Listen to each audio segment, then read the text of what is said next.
मैं हूं दातू मोहम्मद आरिफ सिद्दीकी और मैं मलेशिया से आपसे मुखातिब हूं। आज का जो वो वीलॉग है वो बैंकिंग से रिलेटेड है।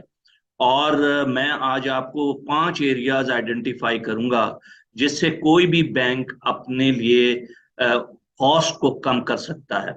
आज 2023 के अंदर ये बहुत इंपॉर्टेंट है कि बैंक किस तरह से अपनी कॉस्ट को कम करें, क्योंकि इस वक्त जो सिचुएशन है उसमें मार्जिन्स बहुत थिन हो गए हैं और प्रॉफिटेबिलिटी को बढ़ाने के लिए बहुत ज़रूरी है कि कॉस्ट को कम किया जाए। और इसके लिए पहला जो आइटम है वो ये कि आप किस तरह से डिजिटल चैनल्स को इस्तेमाल करके और सेल्फ सर्विस को इस्तेमाल करके आप अपनी कॉस्ट को कम कर सकते हैं। ड्यूरिंग द कोविड डेज बैंकों को काफी एक माइग्रेशन हुई ऑटोमेटिकली कि जो एटीएम का चैनल था उसके ऊपर तकरीबन 10 से 15% का इंक्रीज देखने में आया ड्यूरिंग द कोविड पीरियड। लोग जो हैं वो एटीएम से ट्रांजैक्शन करना चाहते हैं और वो ब्रांच में आकर एटीएम से पैसे निकालते थे इंस्टेड ऑफ के वो काउंटर पे जाएं और वो वहां से इंफॉर्मेशन भी लेते थे। तो दो चीजें बहुत इंपॉर्टेंट हैं कि एक चीज तो जहन में आप ये रखिए कि क्यों और कैसे आप कस्टमर को डाइवर्ट करते हैं डिजिटल चैनल के ऊपर। पहली बात तो यह है कि लोगों को 24x7 सर्विस मिल जाती।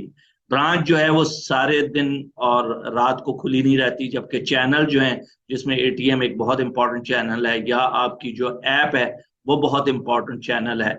इसी तरीके से आपका कॉल सेंटर है वो एक बहुत इंपॉर्टेंट चैनल है। तो ये आपके किसी वक्त भी खुला रह सकता है 24 आवर्स इंटू 7 और इवन वीक डेज के अंदर भी। आप कर क्या रहे हैं कि एक तो अपने कस्टमर की एक्सेसिबिलिटी बढ़ा रहे हैं कि वो किसी वक्त भी आकर अपनी सर्विस ले सकता है, और दूसरे आप क्या कर रहे हैं कि कस्टमर्स को एक बेनिफिट के साथ साथ अपनी कॉस्ट को कम कर सकें।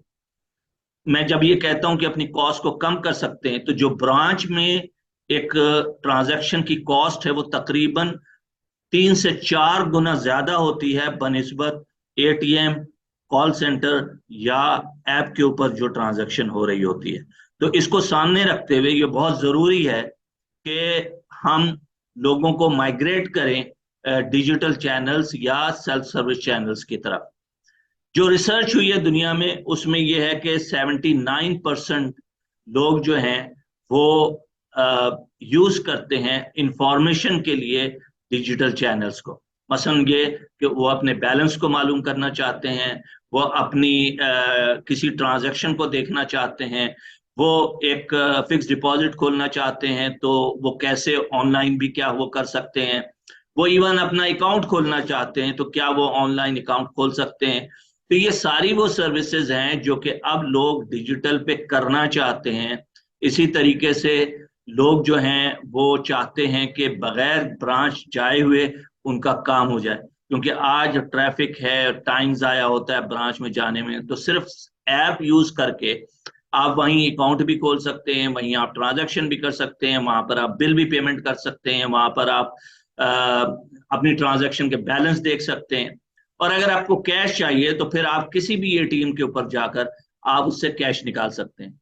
तो कैसे हम लोगों को एजुकेट करें कि वो इन चैनल्स की तरफ जाएं। और ये बहुत जरूरी है, इससे एक फायदा ये भी होगा कि जहां पर आपकी ब्रांच बहुत ज्यादा है वहां पर आप उससे बेनिफिट ले सकते हैं। मसलन नंबर ऑफ स्टाफ कम कर सकते हैं, क्योंकि ब्रांच के ऊपर आप जो लोड ऑफ ट्रांजैक्शन है वो शिफ्ट कर देंगे इन चैनल्स के ऊपर।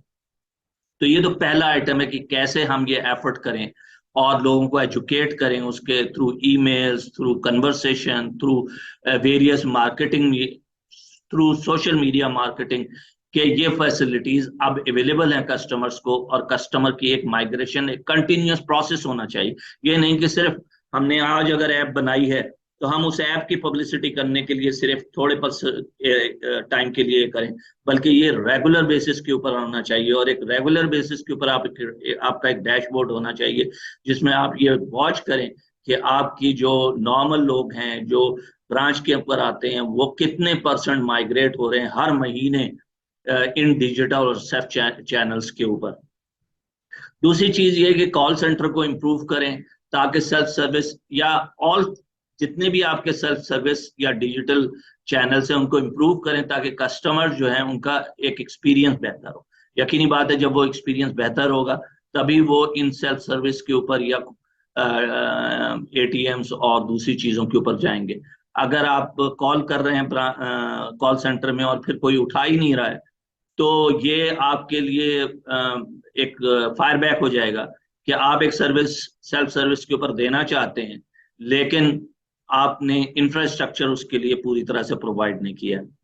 तो इन चीज़ों की बड़ी अहमियत है। और जैसे मैंने कहा कि 79% जो है वो सिर्फ इंफॉर्मेशन लेने के लिए करते हैं। अब हम आ जाते हैं दूसरे पॉइंट के ऊपर। दूसरा पॉइंट ये है कि टेल मैनेजमेंट इन डिपॉजिट। देखें, बैंक जो है वो काम क्या करता है कि वो लोगों से पैसा लेता है और फिर उसको लैंड करता है या तो ट्रेजरी के अंदर या फिर उन लोगों को जो बिजनेस कर रहे हैं या जिनको पैसा चाहिए, वो उनको वो लोन देता है या उनको एक लिमिट देता है जो कि वो उसे यूटिलाइज करते हैं। तो बैंक में डिपॉजिट का बढ़ना बहुत इंपॉर्टेंट है। बैंक के अंदर डिपॉजिट की मैनेजमेंट बहुत इंपॉर्टेंट है। और इस डिपॉजिट में सबसे बड़ी चीज है टेल मैनेजमेंट। देखें, आपने जो इंफ्रास्ट्रक्चर बनाया हुआ है, ब्रांच के अंदर बनाया हुआ है, आपने आईटी के लिए बनाया हुआ है, आपने और चीजों के लिए बनाया हुआ है, लोग हायर किए हुए हैं, वो एक बेहतरीन सर्विस के लिए किए। लेकिन अगर आप ये कहते हैं कि एक शख्स का सिर्फ 100 रुपए का अकाउंट है या 1000 रुपए या 5000 का अकाउंट है, उसको भी वैसी ही सर्विस मिले कि जिसका के 10 करोड़ के करीब अकाउंट है। इसीलिए बहुत सारे बैंक जो हैं पेयोरिटी काउंटर रखते हैं। पेयोरिटी काउंटर का मतलब यह है कि उनको अलग से ट्रीट किया जाता है। वो एक ऐसी जगह पर उन्हें लेके जाया जाता है जहां पर आपको फैसिलिटी है, वो चाय भी ऑफर करते हैं, वो उनको डिफरेंट तरीके से हैंडल करते हैं क्योंकि वो उनके प्राइम कस्टमर्स है। यही आप देखें दुकानों पे भी होता है कि जो कस्टमर उनके प्राइम कस्टमर होते हैं उनको चाय भी ऑफर करते हैं, उनको सब चीजें। लेकिन अगर एक शख्स सिर्फ इंफॉर्मेशन लेने आता है तो उसको वो उस तरीके से हैंडल नहीं करते। तो ये बहुत जरूरी है कि आप टेल मैनेजमेंट करें। बहुत से ऐसे कस्टमर हैं जिन्होंने पिछले 2 साल में, 3 साल में या उनका अकाउंट डॉर्मेंट हुआ हुआ है, उन्होंने कोई ट्रांजैक्शन ही की नहीं की हुई। तो ऐसे अकाउंट्स जो हैं वो आप क्लोज करें। उसकी जरूरत नहीं है क्योंकि शायद उन्होंने देखें वो 4 4 या 5 5 बैंक के अंदर लोगों ने अकाउंट खोले हुए हैं। कभी उन्होंने फैसल बैंक या यूबीएल बैंक या हबीब बैंक के साथ अकाउंट खोला था, लेकिन आज वो ट्रांजैक्शन अस्करी बैंक या किसी और बैंक के साथ कर रहे हैं। तो जरूरत नहीं है कि आप जो है एक बहुत छोटा सा अकाउंट रख के उसको भी सर्विस दें जो कि वो सर्विस ले ही नहीं रहा है आपसे। तो आप अपनी कॉस्ट कम करें और टेल मैनेजमेंट करें। ये बहुत जरूरी है और हर 2 3 साल बाद हर बैंक को एक कंप्लीट टेल मैनेजमेंट का प्रोजेक्ट शुरू करना चाहिए और उसके अंदर वो उन सारे लोगों को कांटेक्ट करें जिनके अकाउंट एक सर्टेन अमाउंट से नीचे हैं और उनसे बात करें कि वो उनके अकाउंट क्यों नहीं बढ़ रहे, क्या वो सर्विस क्यों नहीं ले रहे, क्यों ट्रांजैक्शन नहीं कर रहे। तो इन चीजों की बड़ी अहमियत है। तीसरा पॉइंट जो है वो आउटसोर्सिंग या इनसोर्सिंग। अब ये इनसोर्सिंग क्या चीज है और आउटसोर्सिंग क्या है? इनसोर्सिंग पाकिस्तान में काफी हद तक शायद हुई हुई है और वो ये है कि जो बड़े बैंक हैं उन्होंने अपना कॉल सेंटर किसी और जगह जहां लो कॉस्ट थी जगह वहां पर शिफ्ट कर दिया। तो उससे दो बातें होती हैं। एक तो ये कि फोकस बढ़ता है, सिर्फ वो कॉल सेंटर पूरे पाकिस्तान को सपोर्ट कर रहा होता है या उनके 2 या 3 कॉल सेंटर हैं, एक कराची में, एक लाहौर में, एक पेशावर में। तो वो कॉल सेंटर्स जो हैं वो बड़ा एक प्रोडक्टिविटी इंक्रीज होती है जब आप एक ही जगह पे रखते हैं। अगर आप एक जगह पे रख रहे हैं कॉल सेंटर को, सिर्फ से लाहौर के अंदर या पेशावर के अंदर या कराची के अंदर, या आप कॉल सेंटर को एक सेकंड टीयर कंट्री सिटी में भी रख सकते हैं। मसलन आप मुल्तान में रख सकते हैं, आप गुजरात में रख सकते हैं, आप फैसलाबाद में रख सकते हैं, आप हैदराबाद में रख सकते हैं और वहां पर एक ऐसी लोकेशन चूज करें जिसकी कॉस्ट बहुत कम। तो आप एक तरह से कॉस्ट भी कम कर रहे होते हैं और आपको जो एम्प्लॉय मिल रहे होते हैं वो बहुत ही लो कॉस्ट मिल रहे होते हैं। लेकिन वैसे भी कॉल सेंटर के जो स्टाफ होता है वो इतनी सैलरीज पाकिस्तान में नहीं, 25 से 30 हजार, ज्यादा ज्यादा 40 हजार के करीब इनकी सैलरीज होती है। लेकिन जब आप बड़ी सिटीज से, कराची या लाहौर से हटकर टियर 2 सिटी के अंदर जाते हैं तो वही कॉस्ट जो है 20 से 25 हजार भी हो सकती है। तो आपकी कॉस्ट कम होगी अगर आप insourcing within the bank कर रहे हैं। दूसरा ऑप्शन ये है, जो कि अभी पाकिस्तान में बहुत ज्यादा स्टार्ट नहीं हुआ और उसे होना चाहिए, क्योंकि मैं मलेशिया में हूँ और यहाँ पर मैं जो स्टैंडर्ड चार्टर्ड बैंक में कॉल सेंटर था, वो हमने कोई 1200 के करीब लोग उसके अंदर थे। हमने भी अभी तक इसको आउटसोर्स नहीं किया, इनसोर्स ही है। लेकिन बहुत से बैंकों ने इसको आउटसोर्स कर दिया। आउटसोर्स का मतलब यह है कि एक कंपनी है जो सिर्फ आपके बैंक के लिए नहीं, बल्कि दो तीन इदारों के लिए, दो तीन बैंकों के लिए, दो तीन इंश्योरेंस कंपनीज के लिए, दो तीन बड़ी और दूसरे इदारों के लिए एक कॉल सेंटर की फैसिलिटी प्रोवाइड करती है। उन्होंने तकरीबन 2000, 3000, 5000 लोग हायर किए हुए हैं। तो उससे फायदा क्या होता है? उससे फायदा ये होता है कि आपकी कॉस्ट कम हो जाती है, नंबर टू आपकी इफिशियंसी और प्रोडक्टिविटी इंक्रीज होती है, क्योंकि वो बेस्ट लोग आपके ऊपर लगाते हैं, और जब बेस्ट लोग वहां पर बैठकर आपको सर्विस दे रहे होते हैं तो वो बैंक के अंदर सर्विस से बेहतर होती है। नंबर टू, जब आप इनसोर्सिंग करते हैं तो वो बैंक की लायबिलिटी होते हैं। मसलन आपकी कॉस्ट जो है वो, अगर आप किसी को निकालना भी चाहें तो आप नहीं निकाल सकते, क्योंकि वो आपकी लाइबिलिटी है और उसका एक प्रोसेस है जो आपको फॉलो करना है। ठीक है। तो लेकिन जब आप आउटसोर्स करते हैं तो उनसे उस एग्रीमेंट के तहत अगर एक सर्विस डाउन जा रही है तो आप उस सर्विस को इंप्रूव करने के लिए उनसे कह सकते हैं कि आप लोग तब्दील कीजिए। आउटसोर्सिंग अब पाकिस्तान में स्टार्ट हो जानी चाहिए, और मेरा अपना ख्याल है कि ना सिर्फ ये कि कॉल सेंटर, बल्कि इसकी ऑपरेशनल यूनिट अभी इन सोर्सिंग में कुछ बैंकों में है कि जी उन्होंने सेंट्रलाइज कर दिया किसी एक प्लेस के ऊपर, और वो उसका प्रोडक्टिविटी बेनिफिट ले रहे हैं। उससे ये होता है कि जी देखें, एलसी खुल रही हैं, हमने 5 बंदे एलसी में रखे हुए हैं, आज के दिन सिर्फ 2 ही एलसी आई, तो 2 आदमी काम कर रहे हैं, 3 आदमी बैठे हुए हैं, लेकिन किसी दिन जो है वो 10 एलसी आ गई तो वो 5 के 5 आदमी जो है बिजी हो गए। लेकिन अगर आपने आउटसोर्स कर दिया है या अपने ही इनसोर्स के अंदर अलग से कर दिया है, तो फिर वो डिपार्टमेंट वाइज स्टाफ नहीं होता वो। तो फिर क्या है कि जी आज रश ज्यादा अकाउंट ओपनिंग के ऊपर, तो वो लोग माइग्रेट कर दिए गए अकाउंट ओपनिंग के।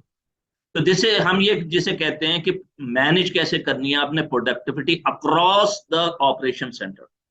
तो आपको जो प्रोडक्टिविटी करनी है वो अक्रॉस द ऑपरेशन सेंटर करनी है। उसके अंदर आपने प्रोसेसेस को इंप्रूव करना है, और इस तरह से करना है कि आपको एक 5 स्टार ऑपरेशनल पर्सन चाहिए, जो अकाउंट भी खोल सकता हो, एलसी भी खोल सकता हो, और वो डिपॉजिट भी खोल सकता हो।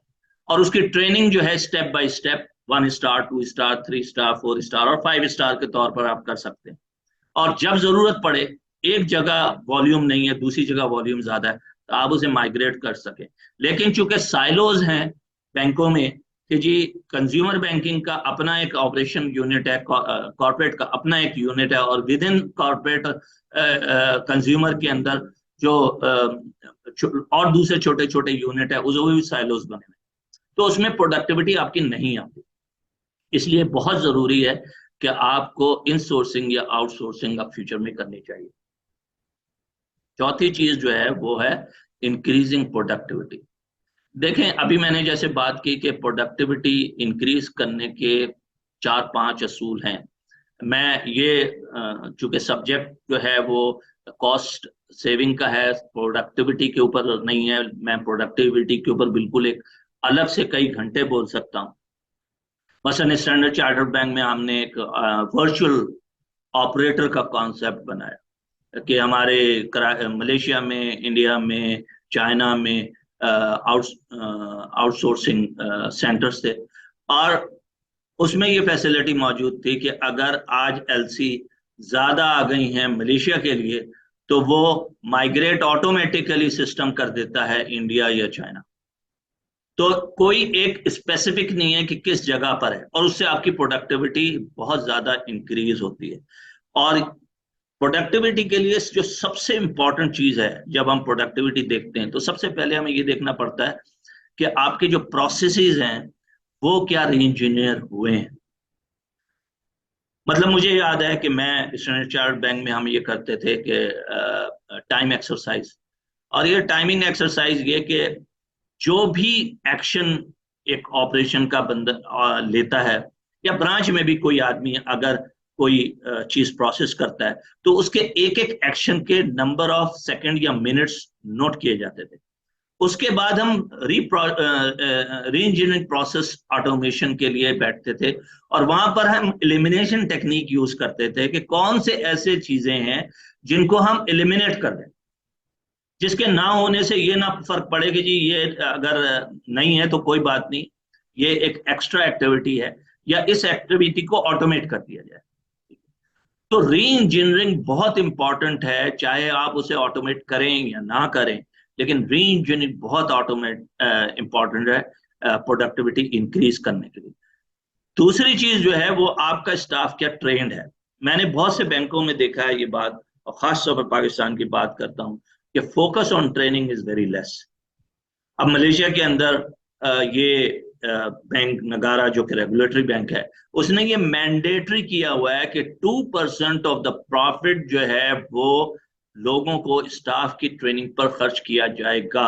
ये मैंडेटरी है।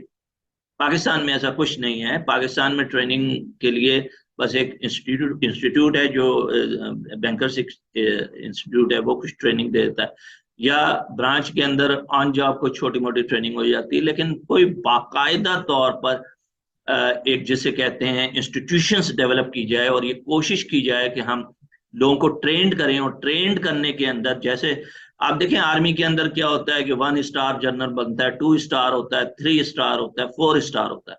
तो इसी तरह से बैंक के अंदर भी हम जब प्रोडक्टिविटी देखते हैं तो हम उसे देखते हैं कि एक स्टाफ है वो 1 स्टार है, उसकी जो ट्रेनिंग और नॉलेज एबिलिटी है वो 1 स्टार के लेवल के ऊपर।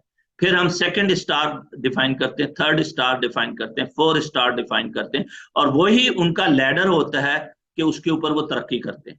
ठीक है। तो एक आम प्रोसेसर जो है वो जैसे ही एक स्टार से दूसरे स्टार में जाता है तो उसे प्रमोशन भी मिलता है, उसके इंक्रीमेंट्स भी होते हैं। तो ये बहुत जरूरी है कि प्रोडक्टिविटी के लिए आप ट्रेनिंग कितनी ज्यादा देते हैं। और तीसरी चीज ये है कि इस सबको आप कैसे गेज करते हैं। देखें, प्रोडक्टिविटी को गेज करना बहुत इंपॉर्टेंट है। कोई आदमी कहेगा नहीं ये शख्स तो बहुत मेहनती है, ये बहुत काम करता है, लेकिन वो जो काम करता है और बहुत मेहनती है, इसकी कोई एंगेजमेंट है क्या? हमारे पास कोई तरीकेकार है जिससे हम ये देखें कि ये कैसे करता है? मसलन ये कि मैं स्टैंडर्ड चार्ट बैंक का एग्जांपल दे दूं कि हमने टाइम एक्सरसाइज करके ये देखा कि एक किस्म की एलसी जो प्रोसेस करता है, वैसे तो बहुत ज्यादा अब ये ऑटोमेट हो गई है और हार्डली मैनुअल उसमें प्रोसेसिंग रह गई है, लेकिन जैसे अकाउंट ओपनिंग भी है कि ब्रांच के ऊपर एक बंदा आया, उसने अकाउंट ओपनिंग करनी, तो एक आदमी एक दिन में कितने अकाउंट खोलता है, ये एक प्रोडक्टिविटी का गेज हो गया। अगर एक आदमी बहुत फास्ट प्रोसेस करता है, अपना कॉमन सेंस यूज करता है, प्रोसेस को सही तरह यूटिलाइज करता है, उसकी ट्रेनिंग बहुत अच्छी है, तो यकीनी बात है वो नंबर ऑफ अकाउंट ज्यादा खोलेगा। ठीक है। तो आप गेज कर सकते हैं, ये गेज करना बहुत जरूरी है। और पांचवें आखिरी चीज जो है वो बहुत इंपॉर्टेंट है, और वो ये है कि आप नॉन प्रॉफिटेबल एरियाज को कैसे आइडेंटिफाई करते हैं। मैं जब कहता हूं कि नॉन प्रॉफिटेबल एरियाज को कैसे आइडेंटिफाई करते हैं, तो सबसे पहली चीज तो आपकी ब्रांचेस आ जाती हैं। आप, और बहुत से बैंक करते भी हैं लेकिन सारे बैंक नहीं करते, ये कि बहुत सी ब्रांचेस हैं जो बहुत अरसे से चल रही हैं लेकिन वो प्रॉफिटेबल नहीं। मतलब कोई ऐसा आदमी होगा जो अपना बिजनेस चलाएगा लेकिन वो प्रॉफिटेबल ना हो।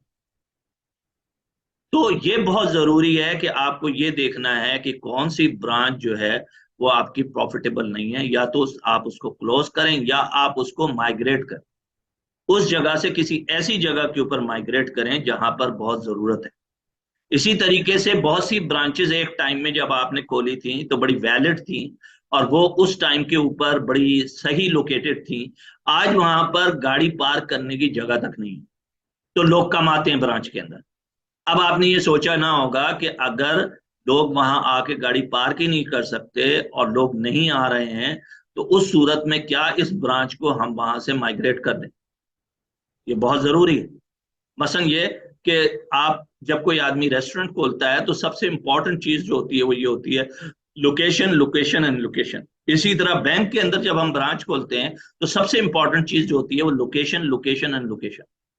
तो आपकी जो लोकेशन ऑलरेडी हैं उनको आप कैसे मैनेज करते हैं और उसे कैसे रिड्यूस करते हैं। इसी तरह से मैंने जैसे बात की कि आप ऑपरेशन के अंदर भी ये देखें कि नॉन परफॉर्मिंग एरियाज क्या हैं। कई स्टाफ तो घुस्ट स्टाफ हैं, इन द सेंस कि वो बैठे हुए हैं और वो उनको कोई खास काम नहीं दिया हुआ है। ठीक है, उसकी वजह कुछ भी हो सकती है, मैं उसमें नहीं जाना चाहता, लेकिन वो एक नॉन परफॉर्मिंग एरिया है जिसको के बैंकों को देखना चाहिए। तीसरी चीज ये, बिकॉज ऑफ द साइलो, एक ही एरिया के ऊपर तीन तीन डिपार्टमेंट काम कर रहे हैं। ठीक है, और उनके दरमियान कोई कम्युनिकेशन नहीं है। एंड द एंड पता चलता है कि इन्होंने भी कुछ कर लिया, थोड़ा सा इन्होंने भी कर लिया और इन्होंने भी कर लिया, जबकि अगर आप सेंट्रलाइज प्रोजेक्ट उसको रन करते तो शायद आप बहुत कम पैसे में या वन थर्ड में उससे वही चीज और वही प्रोडक्टिविटी ले सकते थे। तो ये बहुत जरूरी है कि एक सेंट्रलाइज एरिया होना चाहिए। और जब मैं ये कहता हूं कि नॉन प्रोडक्टिव चीजों को निकालें, तो उसमें आप जो कुछ भी कर रहे हैं वो डिजाइन थिंकिंग की बेसिस के ऊपर करें। आज दुनिया में चाहे आप एक छोटा सा प्रॉब्लम ही सॉल्व कर रहे हैं कस्टमर का, या अपने प्रोसेसिंग का, या प्रोसेसिंग को इम्प्रूव करने का, तो आज दुनिया यूज करती है डिजाइन थिंकिंग मेथडोलॉजी। पाकिस्तान में मैंने ये देखा है कि ये डिजाइन थिंकिंग मेथडोलॉजी है ही नहीं। एक आध बैंक है, सिर्फ यूबीएल ने कुछ थोड़ा बहुत किया था, और उन्होंने एक बाकायदा टीम 30 लोगों की हायर की थी जो डिजाइन थिंकिंग के ऊपर थी। और उनकी जो सीईओ उस वक्त थी, जो कि अब डिप्टी गवर्नर हैं, उन्होंने इसके ऊपर बड़ा काम किया, और मेरे कुलीग भी रही हूँ स्टैंडर्ड चार्ट पाकिस्तान में जब मैं था, आज से तकरीबन कोई 20 साल पहले। तो एक दो बैंक आपको मिल जाएंगे, लेकिन बैंकों में ये ट्रेनिंग ही नहीं दी गई। मैंने बल्कि एक सेपरेट वीलॉग किया है, मैं इसमें यहाँ अपने डिस्क्रिप्शन में लिंक कर दूंगा, डिजाइन थिंकिंग के ऊपर।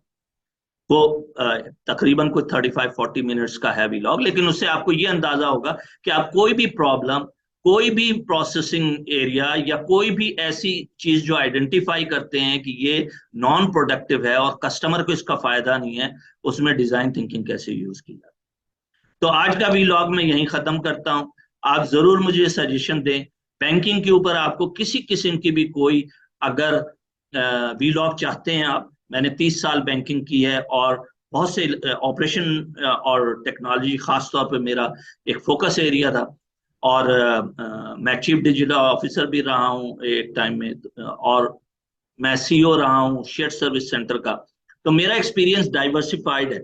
आपको किसी किस्म की वीलॉग इन चीजों के ऊपर चाहिए, आप डिस्क्रिप्शन के ऊपर मेंशन कीजिए, और मेरा जो ये चैनल है इसको सब्सक्राइब कीजिए, ताकि आपको इस तरह की वीडियोस मिलती रहे। Thank you very much.